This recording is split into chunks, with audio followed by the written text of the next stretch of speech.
Hey everyone, it's BigSmoons with a Platinum Review, where I talk about the games that I have the Platinum Trophy or 100% on and what it took to get there. I also review the games based on the amount of fun I had.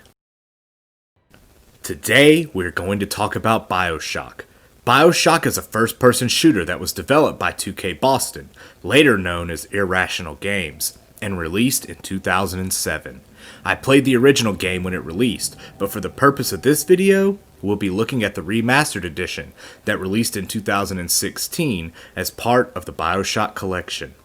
This contains Bioshock, Bioshock 2, and Bioshock Infinite. If you have never played any of these games, I highly recommend that you pick up the collection.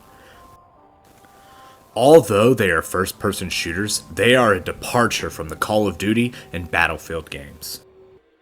The original Bioshock takes place in 1960, where you take the role of Jack. His plane crashes down in the ocean near a lighthouse. There does not appear to be any other survivors, but you're in luck, because safety is just a short swim away. I remember the first time playing this game, and just floating here for a while, waiting for the cutscene to end. It will probably be a while before rescue arrives, so you might as well go inside of the lighthouse. This is the first bad decision of many for Jack. But it's a great decision for the player, because inside of the lighthouse, there's a bathysphere, and it's time to take the plunge into the great game that is Bioshock.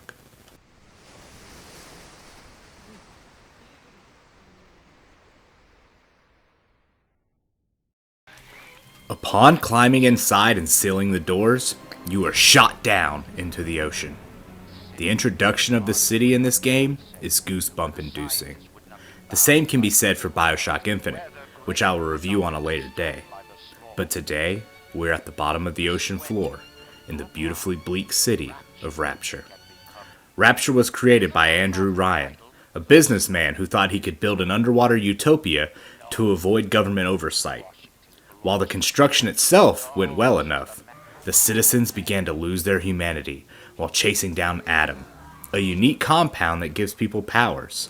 A lot of this information comes in the form of audio diaries, and while you do not have to listen to them all, you do have to collect them for a trophy.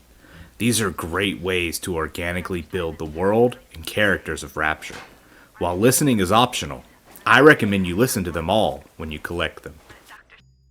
The rest of the game has you trying to get Jack out of Rapture in one piece.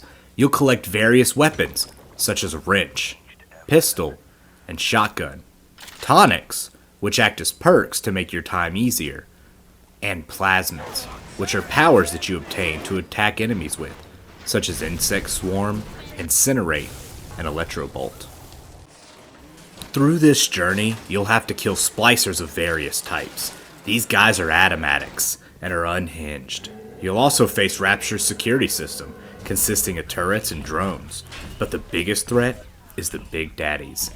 These monstrosities are large, armored diving suit enemies, and their steps shake the screen. They are often accompanied by little sisters, genetically altered little girls. This duo walk around Rapture and collect Adam from the dead.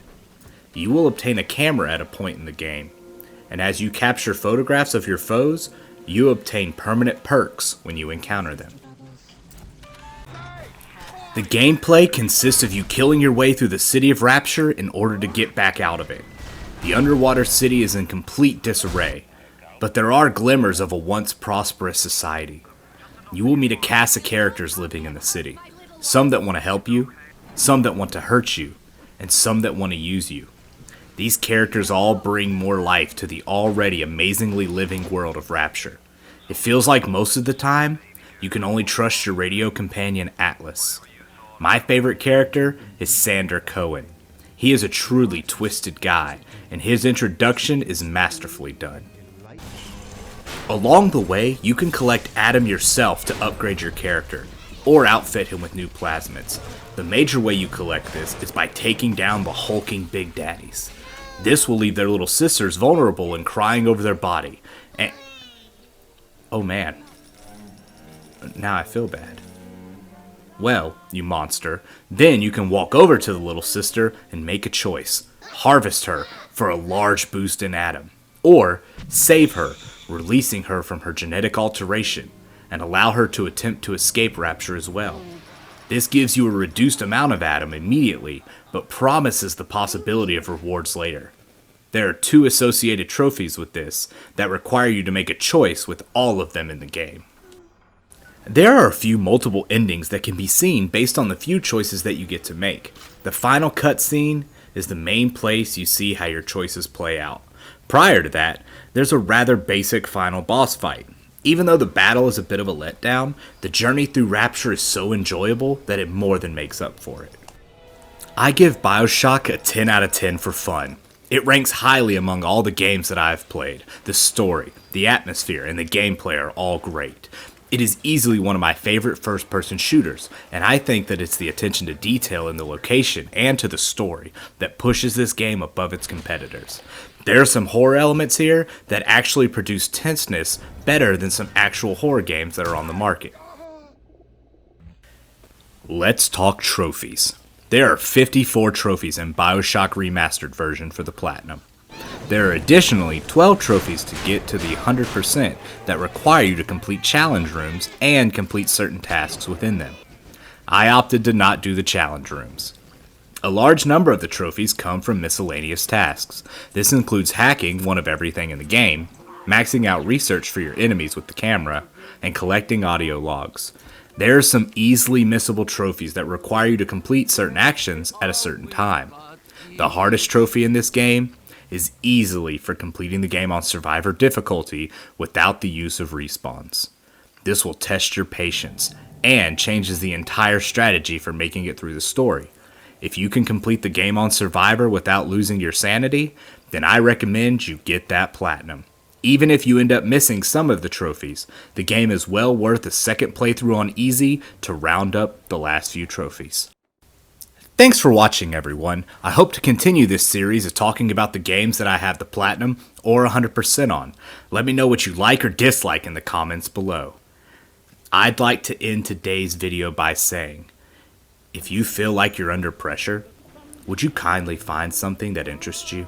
It can be books, nature, films, start a hobby, visit a museum or an aquarium.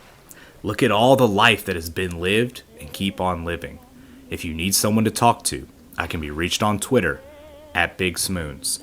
I'll see everyone next time on BigSmoons Platinum Review.